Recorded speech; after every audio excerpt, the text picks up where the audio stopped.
So taking a look at GameStop's price action today, I want to talk about a couple things that happened at the end of last week that make today's move really, really interesting and I would say questionable. So of course, I'm not a financial advisor. I'm only giving you my personal thoughts and opinions. Always do your own due diligence and research. But I think it's really interesting the kind of day GameStop had where it starts running in the pre-market, goes way up, halts to the upside, then halts to the downside, and just slow bleed down right back to where it started, right? Really, really interesting because I feel like there's been a lot of days like that, number one.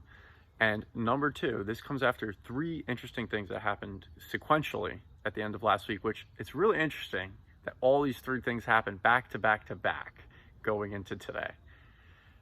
Call it what you will, think what you want, but I'm just telling you what I think.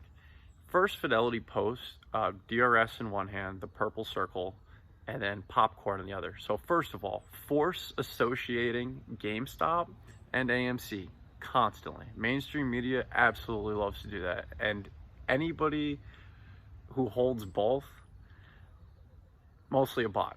That's all I'm gonna say. But anyway, so you have Fidelity post that. You know it's gonna get people riled up and talking about things again.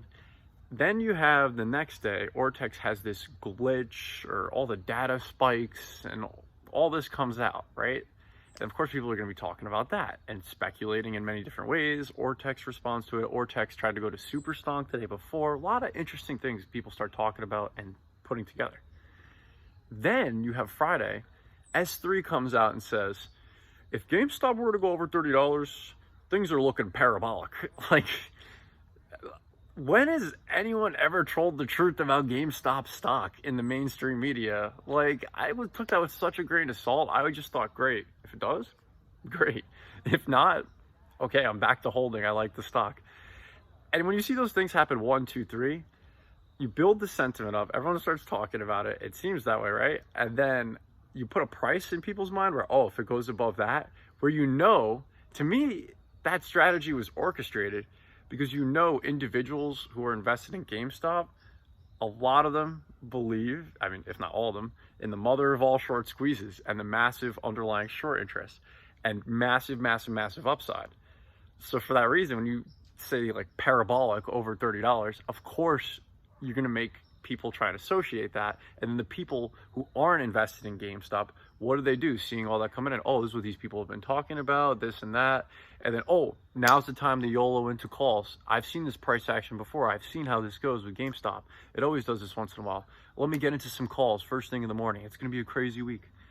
And then just a slow bleed down to just absolutely burn people who bought calls this morning. I don't think a lot of people watching this video bought calls, but I think just a lot of regular retail traders trying to make a quick buck were chasing GameStop. And then next time maybe GameStop starts to run up, also then one of those individuals think, I got burned by GameStop calls last time. I can't just be buying into this real quick. I can't be FOMOing into this. So I think it's all for controlling the sentiment and controlling the prevention of future people buying into GameStop and FOMOing in. So when there truly is a massive, massive move up, people are just thinking like, oh, it's going to come back down. It's going to come back down. That's what it always does. That's my thought, at least. And I just think those three things happening sequentially is like just all too coincidental. And I even saw one article, I swear it said edited this was this morning, like 10, 15 minutes ago or something, right after the halt.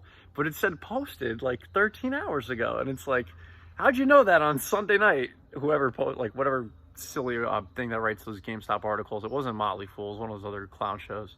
But like, if they wrote that article the night before, that's interesting. How did they know that?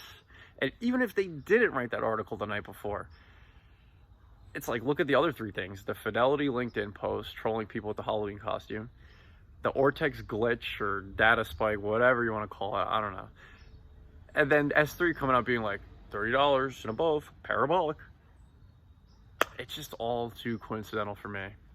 Tell me what you think. I just like the stock. Have a good day.